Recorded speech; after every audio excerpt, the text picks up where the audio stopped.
Hey guys, good day everyone. This is Fred Pasqua and welcome back to my YouTube channel. Sa episode na to ay papasyalan natin ang bukid o sibuyasan na sinasaka ng aking tatay. So before we proceed, shout out sa lahat ng ating mga viewers and subscribers na patuloy na sumusuporta sa ating YouTube channel. And sa lahat ng mga OFW around the world, mabuhay po tayong lahat. And syempre sa lahat ng ating mga magigiting na magsasaka sa ibang tapo ng Pilipinas, particularly dito sa Bungabon, Nueva Ecija.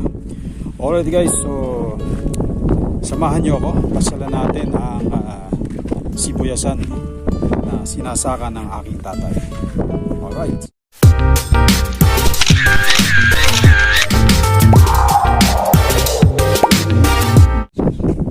Tara. So naglalakad tayo ngayon dito sa Pilapil. So tingnan nyo guys, napakaganda ng panahon. Ayan. So yan yung bundok Sierra Madre. Napakaswerte ng Bungabon, Nueva Ecija dahil nakapalibutan ng bundok Sierra Madre. So siya yung nagsisilbing shield pag may mga typhoon. So dahil dyan, imbis na malakas or signal number 3, 2, nagiging 1 lang siya. Yan, siya yung nagiging shield para hindi malakas ang dito. Okay, so guys, ito guys yung ating papasyalan natin ang sibuyasan. So para sa mga mamimili ng sibuyas at wala pang idea kung paano tinatanim ang sibuyas, so maraming proseso, so, may mga iba't ibang paraan para magtanim ng sibuyas. So yan yung siguro sa mga susunod nating video, yun yung ating gagawa ng video. Alright, so ito guys yung tinanim nila nung first week o katapusan ng September.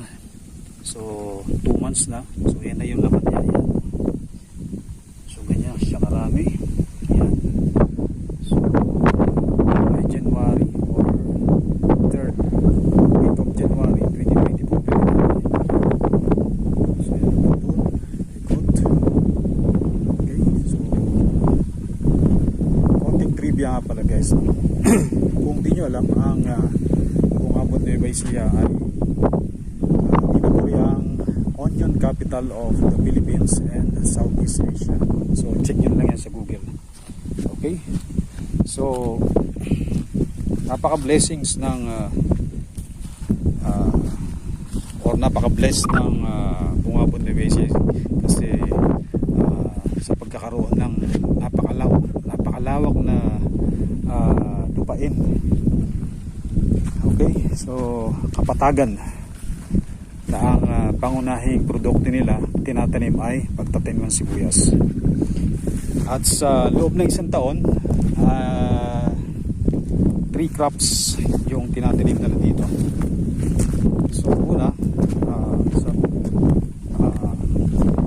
okay, so since December, so ang tinatanim nila ngayon is sibuyas hanggang April. Yan, anihan, sagsagan ng anihan yan. And then pagkatapos ng sibuyasan is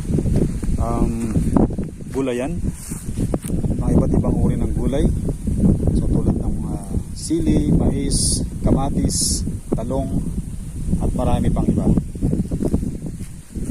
Ganyan ka productive ang mga magsasaka dito. So kasi napakaganda ng lupa, buwagag, talagang kumbaga sa tatanim mo is napakaganda ng soil nila dito, very fertile. Yan. Okay, napakaluwang yan, sibuyasan yan, kaliwa, kanan. Yan. So ang ganda ng panahon, no? Yan, no? Alas 12 na siya, tanghaling tapat, maulap pero hindi ganun kainit. Ang sarap damahin ng init ng panahon dito. So ganyan kasarap mamuhay dito sa probinsya basta madiskarte ka lang. So yan, tingnan natin guys yung laman ng puting sibuyas. Siya nga pala guys, puti at pula ang tinatanim dito sa Bungabon, Nueva Ecija. So yung pula yun yung maanghang, yung puti ito hindi siya maanghang, pwede mo siyang papakin, pwedeng kilawin mo lang siya, sarap niyan. Saugan mo ng sibuyas, kamatis at bagoong, tapos mihaw na isda or tinapa, katalo na yan, no? So doon naman sa mga customer na namamahal ng sibuyas, siguro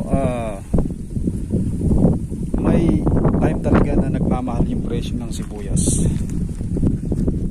particularly doon sa malalayong lugar, sa Visayas, Mindanao, yan mahal na kasi siyempre yung na-transport nila yung sibuyas papunta sa inyo, so medyo mahal na, siyempre babayad pa nila yung mga tracking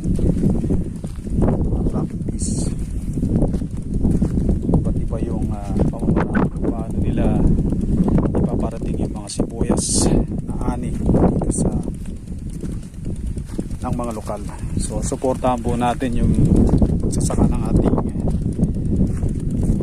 bansang Pilipinas. So napakalaking tulong na ginagawa nila sa atin, siyempre pagtatanim ng iba't ibang crops. So dahil sa kanila meron tayong palay, gulay, sibuyas, prutas, yan. So suportahan natin ang ating mga lokal na magsasaka. Siyempre doon naman sa mga traders, huwag nyo naman pong parating yung kanilang ani, kasi yan po yung kanilang pinagkukunan ng kabuhayan. So hindi nyo po alam, hindi ganun kasimple ang mag-alaga ng sibuyas. Okay, so maraming dapat na step by step proseso ng pagtatanim ng sibuyas, pag-aalaga ng sibuyas. Napaka-sensitive, lalo na pag may kalamidad na paparating. So yun yung or mga peste tulad ng uod, yan. So sana pagtaniman mahal ang sibuyas, sana hanggang anihan mahal pa rin. Okay, so para kumita ang ating mga magsasaka. Alright, so yan.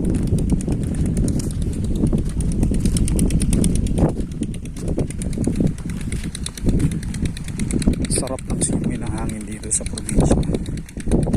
Kumpara mo sa city, lungsod, polluted, air pollution, siksikan, sigawan.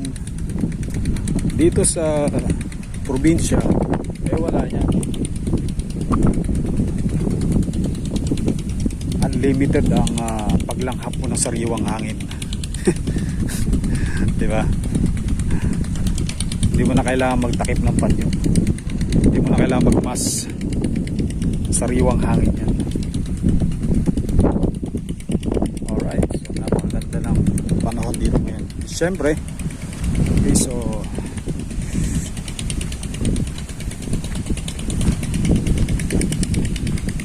nararanasan natin yung gandang simoy ng hangin. Alright, so dito tayo sa kabila. Sana walang aso. Okay.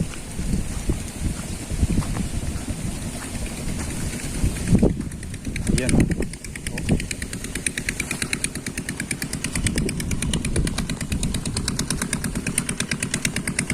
So ito yung kubo ng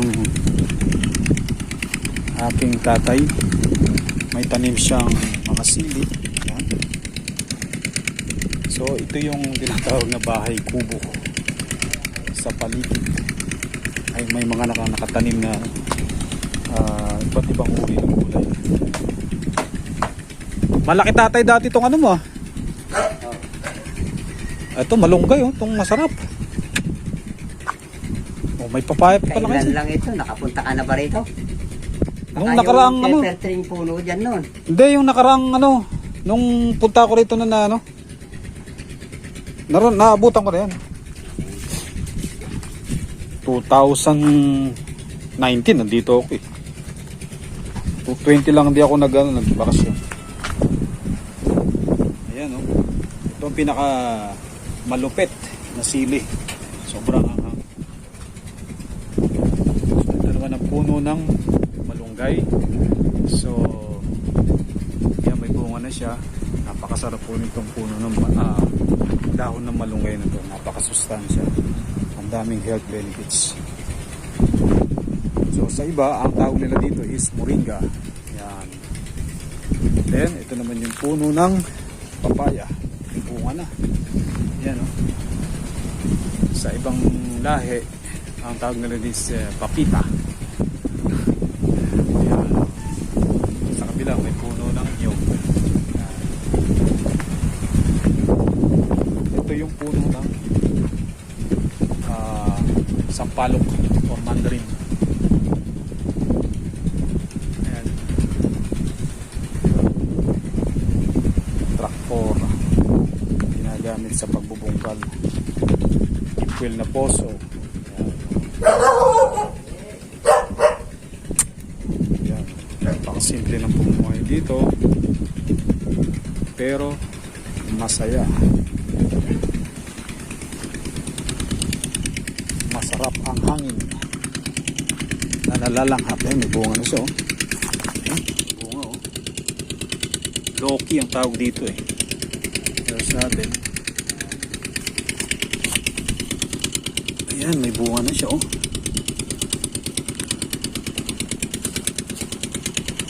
Upo ang tawag sa amin dito. Upo. Ayan. Right. Diba? Kanya ka-productive ang ating lupain dito sa Bungabon, Nueva Ecija. So ito naman yung saluyot. Pwede ako kumuha ng ano. Itong ano nito, bunga nito is andito yung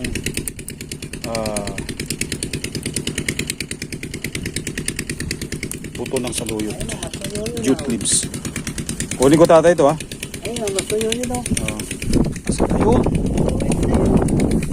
May titaw dyan, may okra, yan, yung kamatis na imported din yun. Ito baka wala nang itatanim? Wala naman na ako. Ito sa susunod. Marami akong tanim mo. Sige. So, kunin ko tong ano. Bunga ng saluyot. Nakatabo pala rin itong upo eh. Oy, upo tatay, pwede na yan. Ayan. Pwede nyo ng ano, kan mamaya. Kunin ko na at layo eh. Oo. So kunin natin tong puno. Di pa pwede yan, hilaw pa yan. Ay, wala pa po ba? So ang ginagawa ko ngayon, ito na yung tuyo na jute leaves o saluyot. So kukunin ko itong mga bunga na to kasi andito yung buto niya. Pag ginano mo siya, so ayan yung buto, ayan. Ayan yung buto niya. So yan ang ipupunlaan natin. Alright. So kunin natin yan. Dami ito. So kunin natin lahat.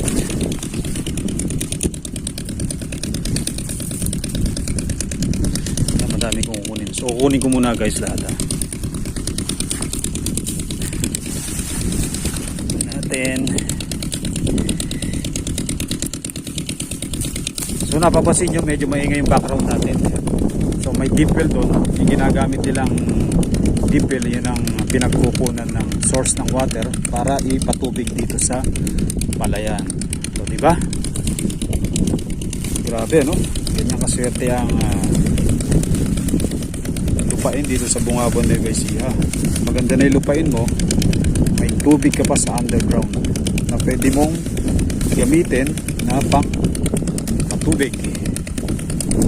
Yan. So ayun siya. Yan.